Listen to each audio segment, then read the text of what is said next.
کیا اللہ کے پاس اپنے پیروکاروں کے لیے ایک محفوظ اور اچھی منزل ہے؟ اور کیا وہ انہیں یقین دلاتا ہے کہ وہ ان کے لیے خطرہ نہیں بنے گا؟ کیا اس میں ایسی خوبیاں ہیں کہ لوگ اس پر یقین رکھ سکیں کہ وہ محفوظ طریقے سے ان کی رہنمائی کر سکتا ہے؟ آئیں دیکھتے ہیں کہ اللہ کے ساتھ سفر کا انجام کیا ہوگا۔ قرآن کی سورہ مریم نمبر 19 آیت 67 تا 72 میں ہم پڑھتے ہیں کہ اللہ اپنے نیک بندوں کو برے لوگوں کے ساتھ عدالت کے لیے جہنم میں اکٹھا کرے گا۔ عدالت کے بعد برے لوگ ہمیشہ کے لیے جہنم میں رہیں گے، لیکن نیک لوگوں میں سے بعض ہی جنت میں جا سکیں گے اگر ان کے اچھے اعمال کا پلڑا برے اعمال کی نسبت بھاری ہوا اور وہ صراط کے تنگ پل کو پار کر سکے۔ اسلام کے مطابق صراط ایک تنگ پل ہے جو چھری کی دھار کی مانند تیز اور کشیدہ ہے۔ مسلمانوں کا عقیدہ ہے کہ صرف متقی و پرہیزگار ہی اسے پار کر کے جنت میں داخل ہو سکیں گے۔ البتہ پیغمبر اسلام کو یقین نہ تھا کہ وہ اسے پار کر سکے گا یا نہیں۔ ان آیات میں اسلام کا خدا اپنے نیک مسلمانوں سے کہہ رہا ہے، مجھے خوش کرنے کی غرض سے تم دوسروں کی نسبت مجھ سے زیادہ وفادار رہے، لیکن میں اس کے بدلے تم کو کسی انعام کی ضمانت نہیں دے سکتا۔ ہو سکتا ہے تم کو دکھ اٹھانے کے لیے ہمیشہ تک جہنم میں رہنا پڑے۔ یہ کیسا رہنما ہے؟ آپ دیکھ سکتے ہیں کہ اسلام کے خدا کی رہنمائی میں برے لوگوں کو تو وہی مل رہا ہے جس کے وہ مستحق ہیں۔ انہوں نے اس دنیا میں وہ سب کچھ کیا جو وہ چاہتے تھے۔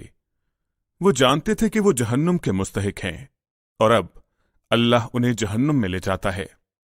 لیکن اللہ کے بیچارے نیک بندوں نے اللہ پر بھروسہ کیا اور دنیا میں بہت سی چیزوں سے خود کو محروم رکھا، امید رکھی کہ اللہ انہیں جنت میں لے جائے گا، لیکن اب ان کی بھی وہی منزل ہے جو گنہگاروں کی ہے۔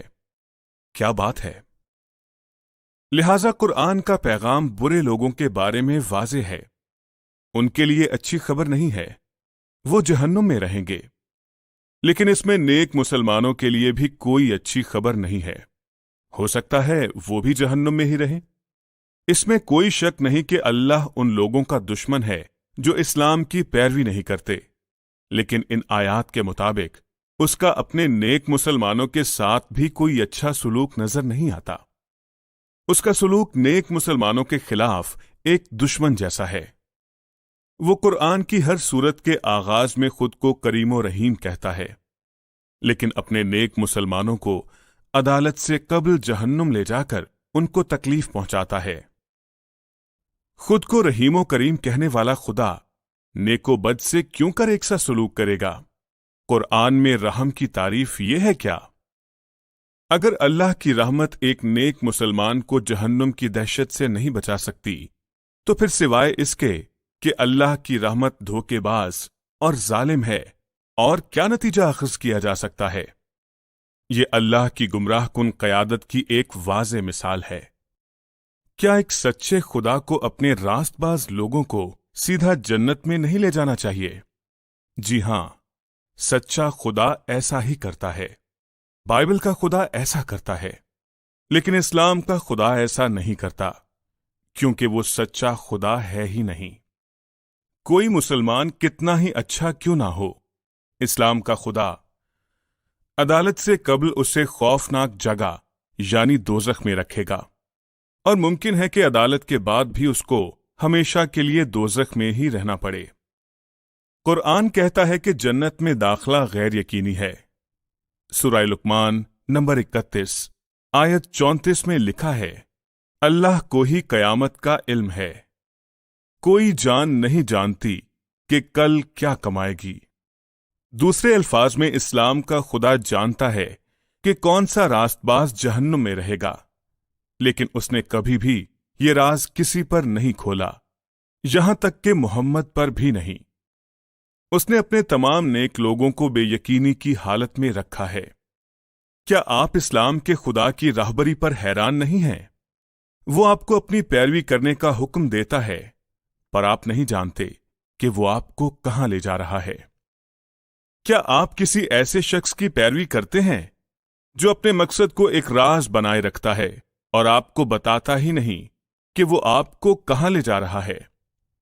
اگر ہاں تو آپ ایسی خصوصیات کے حامل خدا کی پیروی کیسے کر سکتے ہیں؟ اسلام کا خدا تو محمد کو بھی بے یقینی میں رکھتا ہے۔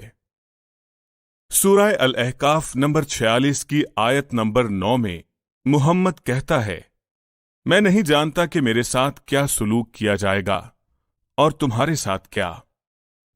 آپ نے دیکھا کہ اسلام کا نبی بھی ایسے خدا کی پیروی کرتا ہے جس کا مقصد غیر معلوم ہے، اور اسی وجہ سے اسے یعنی محمد کو اپنی نجات کا کوئی یقین نہیں ہے۔